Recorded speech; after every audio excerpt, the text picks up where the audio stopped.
Sa isang malayong baryo, may isang lumang bahay na nakatayo sa gitna ng kagubatan. Ito ang bahay ni Lola Maria, isang matandang babaeng kilala sa kanilang lugar bilang isang mahusay na manggagamot. Ngunit matapos niyang pumanaw, ang bahay ay naiwan na lamang na walang nag-aalaga at nagsimulang mabalot ng misteryo at takot.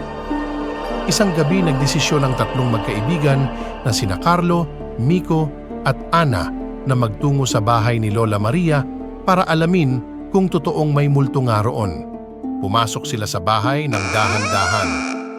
Ang mga lumang kahoy na sahig ay nagngingit-ngit sa bawat hakbang nila.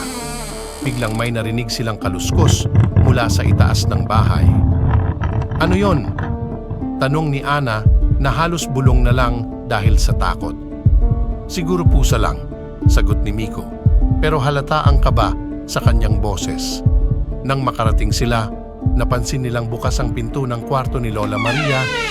Ang liwanag ng buwan ay sumisinag mula sa bintana, nagbigay buhay sa mga anino sa loob ng kwarto. Walang tao, ngunit tila may malamig na hangin na nagmumula roon. Si Carlo, na pinakamatapang sa kanilang tatlo, ay lumapit sa pinto at sumilip. "Wala namang kakaiba," sabi niya habang pumapasok sa kwarto. Sinundan siya ni Miko at Ana. Sa loob, nakita nila ang isang lumang aparador at isang antigong kama na may kumot na tila hindi pa natatanggal simula nang pumanaw si Lola Maria. Sa tabi ng kama, may isang maliit na mesa na may lamparang hindi na umiilaw. Biglang nagsara ang pinto ng kwarto ng malakas. Napasigaw si Ana, "Ano yon?"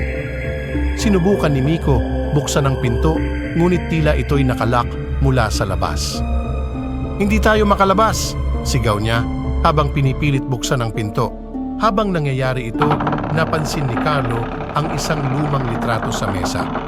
Ito'y litrato ni Lola Maria, ngunit may isa pang anino sa likod niya na hindi maipaliwanag.